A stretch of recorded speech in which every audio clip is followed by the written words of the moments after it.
ਮੈਨੂੰ ਇੱਥੇ ਮਾਜ਼ਰਤ ਦੇ ਨਾਲ ਜਨਰਲ ਸਾਹਿਬ ਥੋੜਾ ਲਾਈਟਰ ਨੋਟ ਤੇ ਗੱਲ ਯਾਦ ਆ ਗਈ। ਵੈਸੇ ਇਹ ਬਿਲਕੁਲ ਜਿਹੜਾ ਗਾਣਾ ਹੈਗਾ ਨਾ ਪਾਕਿਸਤਾਨੀ, ਮੈਨੂੰ ਨੋਟ ਵਿਖਾ ਮੇਰਾ ਮੂਡ ਬਣੇ ਨਾ, ਇਹਨਾਂ ਦਾ ਹੋਗਾ ਮੈਨੂੰ ਡਾਲਰ ਵਿਖਾ ਮੇਰਾ ਮੂਡ ਬਣੇ, ਵੈਸੇ ਉਹੀ ਸਿਸਟਮ ਚੱਲ ਰਿਹਾ। ਠੀਕ ਹੈ, ਅੱਛਾ ਮੈਨੂੰ ਇਹ ਵੀ ਚੀਜ਼ ਦੱਸਿਓ ਕਿ ਪਾਕਿਸਤਾਨ ਦੇ ਵਿੱਚ ਜਿਹੜੀ ਹਾਲੀਆ ਹਮਲੇ ਨੇ ਉਹਨਾਂ ਵਿੱਚ ਅਫਗਾਨ ਸ਼ਹਿਰੀ ਜਿਹੜੇ ਨੇ ਨਾ ਉਹ ਮੁਲਵਸ ਪਾਏ ਗਏ ਨੇ, ਜਿਹਦੇ ਵਾਜ਼ੇ ਤੇ ਨਾਕਾਬਲੇ ਤਰਦੀਦ ਜਿਹੜੇ ਸਬੂਤ ਨੇ ਉਹ ਵੀ ਸਾਹਮਣੇ ਆਏ ਨੇ। ਲੇਕਿਨ ਇਹਦੇ ਬਾਵਜੂਦ ਇਹ ਜਿਹੜੀ ਤਾਲਿਬਾਨ ਰਜੀਮ ਹੈ ਇਹ ਦਹਿਸ਼ਤਗਰਦ ਤਨਜ਼ੀਮਾਂ ਦੇ ਖਿਲਾਫ ਐਕਸ਼ਨ ਕਿਉਂ ਨਹੀਂ ਲੈਂਦੀ? ਉਹ ਲੈਣਾ ਚਾਹੁੰਦੇ ਨੇ ਜੀ, ਉਹ ਉਹਨਾਂ ਦੀ ਐਕਸਟੈਂਸ਼ਨ ਹੈਗੇ ਨੇ ਉਹਨਾਂ ਦੇ। ਇੱਕ ਗੱਲ ਤੁਸੀਂ ਨਾ ਅੰਡਰਲਾਈਨ ਕਰ ਲਓ ਜੀ, ਜਿਹੜੀ ਪੱਕੀ ਮਤਲਬ ਉਹ ਲਿਖ ਲਓ ਕਿਸੇ ਪਾਸੇ, ਇਹ ਸਾਰੇ ਸਮਝ ਵੀ ਲੈਣ ਇਸ ਗੱਲ ਨੂੰ। ਅਫਗਾਨਿਸਤਾਨ ਦੇ ਅੰਦਰ ਕਿਸੇ ਪੋਲੀਟੀਕਲ ਗਰੁੱਪ ਦੀ ਜਾਂ ਕਿਸੇ ਰਿਲੀਜੀਅਸ ਗਰੁੱਪ ਦੀ ਹਕੂਮਤ ਨਹੀਂ ਹੈਗੀ, ਬਿਲਕੁਲ ਇਦਾਂ ਹੀ। ਉੱਥੇ ਟੈਰਰਿਸਟ ਦੀ ਹਕੂਮਤ ਹੈਗੀ। ਅੰਟਿਲ ਅਨਲੈਸ ਤੁਸੀਂ ਇਹ ਚੀਜ਼ ਨੂੰ ਫੰਡਾਮੈਂਟਲੀ ਨਹੀਂ ਸਮਝੋਗੇ ਕਿ ਉੱਥੇ ਟੈਰਰਿਸਟ ਦੀ ਹਕੂਮਤ ਹੈ, ਤੁਸੀਂ ਕਦੇ ਵੀ ਆਪਣੀ ਪਾਲਿਸੀ ਸਿੱਧੀ ਨਹੀਂ ਕਰ ਸਕਦੇ। You have to deal with them।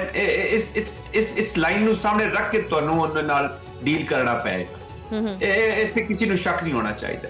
ਉਹ ਉਹਨਾਂ ਦੇ ਖਿਲਾਫ ਐਕਸ਼ਨ ਲੈਣਾ ਵੀ ਨਹੀਂ ਚਾਹੁੰਦੀ, ਕਿਉਂਕਿ ਉਹ ਜਿਹੜੀ ਉਹਨਾਂ ਦੀ ਬਾਹਰ ਦੀ ਜਿਹੜੀ ਇਕਾਨਮੀ ਹੈ, ਟੈਰਰਿਜ਼ਮ ਨਾਲ ਰਿਲੇਟਡ ਜਿਹੜੀ ਇਕਾਨਮੀ ਹੈ, ਉਹਨਾਂ ਨੂੰ ਹਾਸਲ ਕਰਨ ਵਾਸਤੇ, ਆਪਣੇ ਮਾਲੀ ਫਵਾਇਦ ਹਾਸਲ ਕਰਨ ਵਾਸਤੇ ਤੇ ਪਾਵਰ ਵਿੱਚ ਰਹਿਣ ਵਾਸਤੇ ਇਨ ਕਾਬਲ, ਉਹ ਇਹਨਾਂ ਨੂੰ ਸਪੋਰਟ ਕਰਦੇ ਨੇ। ਉਹਨਾਂ ਨੂੰ ਖੌਫ ਇਹ ਹੈਗਾ ਕਿ ਅਗਰ ਅਸੀਂ ਤਹਿਰੀਕੇ ਤਾਲਿਬਾਨ ਪਾਕਿਸਤਾਨ ਦੇ ਖਿਲਾਫ ਐਕਸ਼ਨ ਕਰਾਂਗੇ, ਜਿਹੜੇ ਵਿੱਚ ਹਕਾਨੀ ਗਰੁੱਪ ਦੇ ਲੋਕ ਨੇ ਉਹ ਕਹਿਣਗੇ ਅਸੀਂ ਕਰਾਂਗੇ ਤੇ ਇਹ ਕੰਧਾਰੀਆਂ ਨਾਲ ਮਿਲ ਜਾਣਗੇ, ਕੰਧਾਰੀ ਐਕਸ਼ਨ ਕਰਨਗੇ ਤੇ ਦੂਜੇ ਹਕਾਨੀਆਂ ਨਾਲ ਮਿਲ ਜਾਣਗੇ। ਇਹਨਾਂ ਦੋਵਾਂ ਨੇ ਡਰ ਹੈ ਕਿ ਇੱਥੇ ਸਾਡੇ ਇਹਨਾਂ ਦੇ ਖਿਲਾਫ ਐਕਸ਼ਨ ਲਿਆ ਤੇ ਹੋ ਸਕਦਾ ISIS-KP ਦੇ ਨਾਲ ਜਾ ਕੇ ਮਿਲ ਜਾਣ। They don't want to lose them।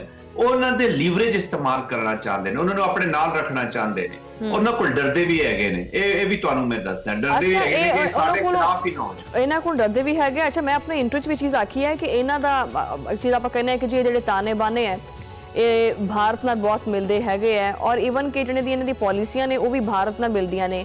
ਸਵਾਲ ਮੇਰਾ ਜਨਾਬ ਤੁਹਾਡੇ ਕੋਲ ਇਹ ਹੈ ਕਿ ਤਾਲਿਬਾਨ ਰਜੀਮ ਜਿਹੜੀ ਹੈ ਨਾ ਬਿਲਕੁਲ ਭਾਰਤੀ ਜਿਹੜੀ ਰਵਿਸ਼ ਹੈ ਨਾ, ਇਹ ਭਾਰਤੀ ਰਵੱਈਆ ਇਖਤਿਆਰ ਕਰਦੀ ਫਿਰਦੀ ਹੈ, ਯਾਨੀ ਆਪਣੇ ਜਿਹੜੇ ਅੰਦਰ ਦੇ ਮਸਾਇਲ ਨੇ ਉਹਨਾਂ ਤੋਂ ਤਵੱਜੋ ਹਟਾ ਕੇ ਤੇ ਪਾਕਿਸਤਾਨ ਦੇ ਉੱਤੇ ਇਲਜ਼ਾਮਾਤ ਲਾਉਂਦੀ ਹੈ। ਤੁਹਾਨੂੰ ਲੱਗਦਾ ਹੈ ਕਿ ਇਹ ਰਜੀਮ ਇਸ ਤਰ੍ਹਾਂ ਕਰਕੇ ਕਾਮਯਾਬ ਹੋ ਸਕਦੀ ਹੈ? ਵੇਖੋ, ਇੰਟੀਮੀਡੇਸ਼ਨ, ਕੋਰਜਨ ਤੇ ਲੋਕਾਂ ਨੂੰ ਖੁਫਾ ਕੇ ਤੇ ਤਾਕਤ ਵਿੱਚ ਰਹਿ ਸਕਦੀ ਹੈ ਨਾ। ਜਿਹੜਾ ਦੋਹਾ ਅਕਾਰਡ ਹੋਇਆ ਸੀ 2020 ਚ, ਉਸ ਵਿੱਚ ਅਦਰ ਦੈਨ ਕਿ ਅਸੀਂ ਆਪਣੀ ਸਰਜ਼ਮੀਨ ਕਿਸੇ ਨੂੰ ਇਸਤੇਮਾਲ ਨਹੀਂ ਕਰਨ ਦੇਵਾਂਗੇ, ਉਹਦੇ ਤੋਂ ਇਲਾਵਾ ਵੀ ਇਹ ਚੀਜ਼ਾਂ ਸਨ ਕਿ ਇੱਕ ਆਲ ਇਨਕਲੂਸਿਵ ਗਵਰਨਮੈਂਟ ਹੋਏਗੀ ਜਿੱਥੇ ਤਮਾਮ ਰਿਪਰੈਜ਼ੈਂਟੇਸ਼ਨ ਹੋਏਗੀ ਪੂਰੇ ਅਫਗਾਨਿਸਤਾਨ ਦੀ। ਉਹ ਨਹੀਂ ਬਣੀ।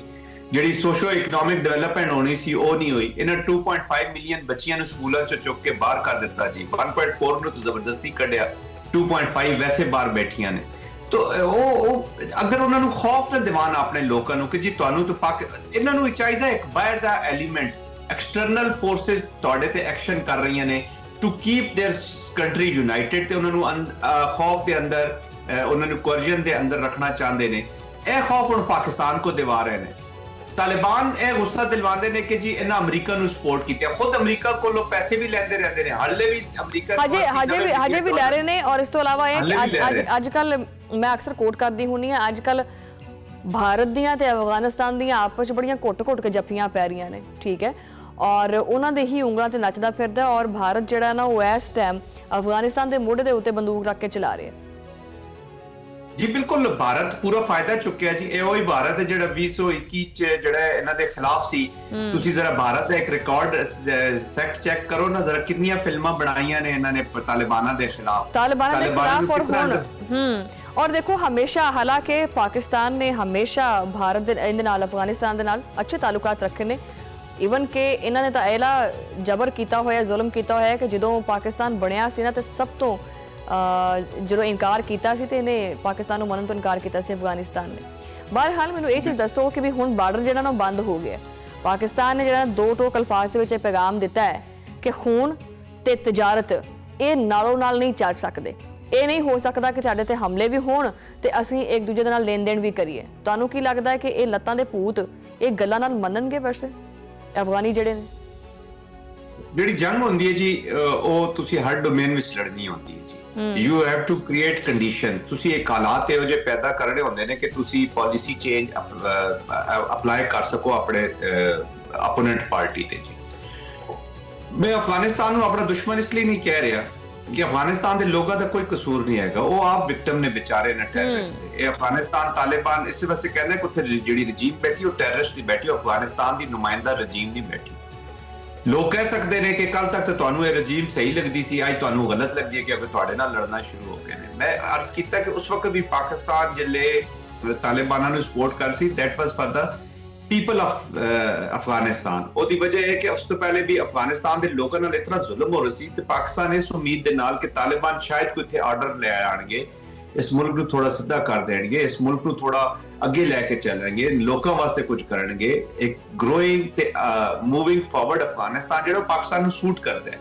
ਰਿਲੀਜੀਅਸ ਯੂਨਿਟੀ ਤੋਂ ਇਲਾਵਾ, ਭਾਈਚਾਰੇ, ਮੁਸਲਮਾਨ ਹੋਣ ਤੋਂ ਇਲਾਵਾ, ਲਾ ਇਲਾਹਾ ਇਲlallah ਮੁਹੰਮਦ ਰਸੂਲ ਤੋਂ ਇਲਾਵਾ ਸਾਡੀ ਰਿਕੁਆਇਰਮੈਂਟ ਹੈ ਸਟੇਬਲ ਅਫਗਾਨਿਸਤਾਨ। ਉਹ ਜਿਹੜੇ ਲੋਕ ਗੱਲ ਕਰਦੇ ਨੇ ਕਿ ਸਾਨੂੰ ਅਫਗਾਨਿਸਤਾਨ ਚਾਹੀਦਾ ਸਟ੍ਰੈਟੇਜਿਕ ਡੈਪਥ ਦਾ, ਤੇ ਉਹ ਸਾਰਾ ਝੂਠ ਹੈਗਾ। ਸਾਨੂੰ ਕੋਈ ਸਟ੍ਰੈਟੇਜਿਕ ਡੈਪਥ ਨਹੀਂ ਚਾਹੀਦੀ ਅਫਗਾਨਿਸਤਾਨ ਦੀ। ਪਾਕਿਸਤਾਨ ਅਲਹਮਦੁਲਿल्लाह ਇੱਕ ਨਿਊਕਲੀਅਰ ਕੰਟਰੀ ਹੈਗਾ, ਜਿਹੜੇ ਸਾਡੇ ਕੋਲ ਨਿਊਕਲੀਅਰ ਜਿਹੜੇ ਵੈਪਨ ਬੈਠੇ ਹੋਏ ਨੇ, ਇਸ ਤੋਂ ਵੱਡੀ ਸਾਨੂੰ ਸਟ੍ਰੈਟੇਜਿਕ ਡੈਪਥ ਦੀ ਕੋਈ ਜ਼ਰੂਰਤ ਨਹੀਂ ਹੈਗੀ। ਪਾਕਿਸਤਾਨ ਦੀ ਕਨਵੈਨਸ਼ਨਲ ਫੋਰਸਸ ਵੀ, ਪਾਕਿਸਤਾਨ ਦੀ ਮਿਲਟਰੀ ਵੀ ਕੈਪੇਬਲ ਹੈ ਕਿਸੇ ਥ੍ਰੈਟ ਨੂੰ ਰਿਸਪੌਂਡ ਕਰਨ, ਚਾਹੇ ਈਸਟ ਤੇ ਹੋਵੇ ਵੈਸਟ ਤੇ ਹੋਵੇ, ਜਾਂ ਦੋਵੇਂ ਮਿਲ ਕੇ ਕਰਨ ਜਿਸ ਤਰ੍ਹਾਂ ਅੱਜਕੱਲ ਕਰ ਰਹੇ। ਲੇਕਿਨ ਨਹੀਂ ਹੈਗਾ। ਅੱਛਾ, ਉਹਨੂੰ ਵੀ ਅਸੀਂ ਸਮਝਾਣੇ ਪਿਆ ਕਿ ਭਾਰਤ ਨੂੰ ਵੀ, ਮੇਰਾ ਆਖਰੀ ਕੁਐਸਚਨ ਹੈ ਵੈਸੇ, ਕਿ ਭਾਰਤ ਨੂੰ ਵੀ ਅਸੀਂ ਕਹਿੰਦੇ ਪਿਆ ਕਿ ਇਸ ਤਰ੍ਹਾਂ ਦੇ ਉੱਚੇ ਹੱਥਕੰਡੇ ਨਾ ਕਰ, ਪਾਕਿਸਤਾਨ ਦੇ ਉੱਤੇ ਇਲਜ਼ਾਮ ਨਾ ਲਾ, ਸਾਨੂੰ ਸਬੂਤ ਵਿਖਾ, ਸਾਡੇ ਨਾਲ ਗੱਲ ਕਰ, ਅਸੀਂ ਕਿਹੜਾ ਭਜਦੇ ਪਏ ਆ ਇੱਥੋਂ ਤੁਹਾਡੇ ਕੋਲੋਂ। ਹੁਣ ਅਫਗਾਨਿਸਤਾਨ ਵੀ ਉਸੇ ਤਰ੍ਹਾਂ ਕਰਦਾ ਫਿਰਦਾ ਕਿ ਜਿਸ ਤਰ੍ਹਾਂ ਆਪਣੇ ਇਦਾਰੇ ਜਾਂ ਆਲਾ ਇਦਾਰੇ ਜਿਹੜੇ ਨੇ ਆਪਣੇ ਉਹ ਹੀ ਕਹਿੰਦੇ ਕਿ ਜੀ ਅਸੀਂ ਅਮਨ ਚਾਹੁੰਦੇ ਆ, ਅਮਨ ਚਾਹੁੰਦੇ ਆ। ਇਹ ਅਮਨ ਦੀ ਜ਼ੁਬਾਨ ਤਾਂ ਸਮਝ 'ਚ ਨਹੀਂ ਆ ਰਹੀ। ਕੋਈ ਐਸਾ ਕੋਈ ਵਾਜ਼ੇ, ਕੋਈ ਸਟ੍ਰਿਕਟ ਐਕਸ਼ਨ ਲੈਣਾ ਚਾਹੀਦਾ ਹੈ ਹੁਕੂਮਤ ਪਾਕਿਸਤਾਨ ਨੂੰ। ਵੇਖੋ ਜੀ, ਭਾਰਤ ਨੂੰ ਤਾਂ ਬੜਾ ਕਲੀਅਰ ਮੈਸੇਜ ਚੱਲਾ ਗਿਆ ਜੀ।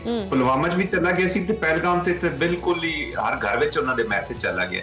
ਹਲੇ ਵੀ ਉਹਨਾਂ ਨੂੰ ਸਮਝ ਨਹੀਂ ਆ ਰਹੀ, ਉਹ ਸੰਦੂਰ 2 ਦੀਆਂ ਗੱਲਾਂ ਕਰ ਰਹੇ ਨੇ। ਪਾਕਿਸਤਾਨ ਬੜਾ ਕਲੀਅਰ ਹੈਗਾ ਜੀ ਕਿ ਪਾਕਿਸਤਾਨ ਬਿਲਕੁਲ ਕਲੀਅਰ ਹੈਗਾ ਕਿ ਅਗਰ ਸੰਦੂਰ 2 ਹੋਏ, ਸੰਦੂਰ 3 ਹੋਏ, ਸੰਦੂਰ 4 ਹੋਏ, ਅਗਰ 88 ਮਿੰਟ ਦਾ ਟ੍ਰੇਲਰ ਜਿਸ ਨੂੰ ਉਹ ਕਹਿੰਦੇ ਨੇ, 88 ਮਿੰਟ ਦੇ ਟ੍ਰੇਲਰ ਵਿੱਚ ਅਸੀਂ ਉਹਨਾਂ ਦੇ 8 ਜਹਾਜ਼ ਗਿਰਾ ਸਕਦੇ ਹਾਂ ਤੇ ਜੇ ਪੂਰੀ ਫਿਲਮ ਚੱਲੇਗੀ ਤੇ ਫਿਰ ਤੇ ਬਿਲਕੁਲ ਹੀ ਤਬਾਹੀ ਫਿਰ ਜਾਏਗੀ। ਹੈਵਿੰਗ ਸੈਡ ਦੈਟ, ਅਸੀਂ ਕੋਈ ਹਿਊਬਰਸ ਗੱਲ ਨਹੀਂ ਕਰਨਾ ਚਾਹੁੰਦੇ, ਕੋਈ ਘਮੰਡ ਵਾਲੀ ਗੱਲ ਨਹੀਂ ਕਰਨਾ ਚਾਹੁੰਦੇ। ਸਾਨੂੰ ਫਖਰ ਹੈ ਆਪਣੀ ਫੌਜ ਦੇ ਉੱਤੇ। ਦੇਖੋ, ਪਾਕਿਸਤਾਨੀ ਕੌਮ ਜਿਹੜੀ ਹੈ ਨਾ, ਉਹਦੀ ਜਿਹੜੀ ਹੁਸੈਨੀਅਤ ਹੈ, ਜਿਹੜੀ ਡਿਫਾਈਨੈਂਸ ਹੈ, ਉਹ ਹਰ ਪਾਕਿਸਤਾਨੀ ਦੇ ਅੰਦਰ ਰਿਜ਼ਾਈਡ ਕਰਦੀ ਹੈ। ਉਹ ਕਿਸੇ ਦੀ ਇਜਾਰਾਦਾਰੀ ਨਹੀਂ ਮੰਨਦਾ, ਚਾਹੇ ਕਿਤਨਾ ਵੱਡਾ ਤਾਕਤਵਰ ਕਿਉਂ ਨਾ। It is not a message for Bharat. ਇਹ ਉਹਨਾਂ ਸਾਰਿਆਂ ਲੋਕਾਂ ਵਾਸਤੇ, ਸਾਰਿਆਂ ਮੁਲਕਾਂ ਵਾਸਤੇ, ਆਰਗੇਨਾਈਜੇਸ਼ਨਾਂ ਵਾਸਤੇ ਜਿਹੜੇ ਪਾਕਿਸਤਾਨ ਨੂੰ ਤਰਨ ਵਾਲਾ ਸਮਝਦੇ। Pakistan is there to stay. Quaid Azam ਜਿਹੜੇ ਕਹਿੰਦੇ ਨੇ, no power on God's earth can undo Pakistan, ਇਹ ਸੱਚ ਹੈਗਾ ਜੀ। ਬਿਲਕੁਲ। ਔਰ ਚਾਹੀਦਾ ਇਹ ਹੈ ਕਿ ਬਸ ਸਾਨੂੰ ਨੈਸ਼ਨਲ ਰਿਸਪੌਂਸ ਦੇਣਾ ਹੈ। ਐਜ਼ ਅ ਕੌਮ ਅਸੀਂ ਹਿੰਦੂ ਜ਼ਾਇਨਿਜ਼ਮ ਦਾ ਮੁਕਾਬਲਾ ਕਰਨਾ ਹੈ। ਇਹ ਜਿਹੜਾ ਲੁਥੜਾ ਹੋਇਆ ਸੈਫਰਨਾਈਜ਼ਡ ਭਾਰਤ, ਇਹਦਾ ਮੁਕਾਬਲਾ ਕਰਨਾ ਹੈ। ਅਫਗਾਨਿਸਤਾਨ ਦਾ ਮੈਂ ਤੇ ਇਹਨੂੰ ਅਪਰਚੂਨਿਟੀ ਕਹਿੰਦਾ। ਯੈਸ, ਸਟ੍ਰੈਟੇਜਿਕ ਪੇਸ਼ੈਂਸ ਪਾਕਿਸਤਾਨ ਬੜੀ ਸ਼ੋ ਕੀਤੀ, ਹਲੇ ਵੀ ਕਰ ਰਿਹਾ, ਲੇਕਿਨ ਸਟ੍ਰੈਟੇਜਿਕ ਪੇਸ਼ੈਂਸ ਨਾਲ ਹੀ ਅੱਗੇ ਚੱਲਾਂਗੇ। ਜਿੱਥੇ ਕਾਈਨੈਟਿਕ ਦਾ ਕਾਰਵਾਈ ਹੈ ਉਹ ਇੱਕ ਮਾਰਨਗੇ ਤੇ ਹੁਣ ਇੱਥੋਂ 2 ਪਾਵਾਂਗੀਆਂ। ਇਹ ਬੜਾ ਕਲੀਅਰ ਸਟ੍ਰੈਟਜੀ ਹੈ। ਆਹ ਗੱਲ ਮੈਨੂੰ ਪਸੰਦ ਆਈ ਵੈਸੇ, ਇੱਕ ਮਾਰਨਗੇ ਤਾਂ 2 ਪੈਣਗੇ। ਬਹੁਤ ਸ਼ੁਕਰੀਆ ਜਨਰਲ।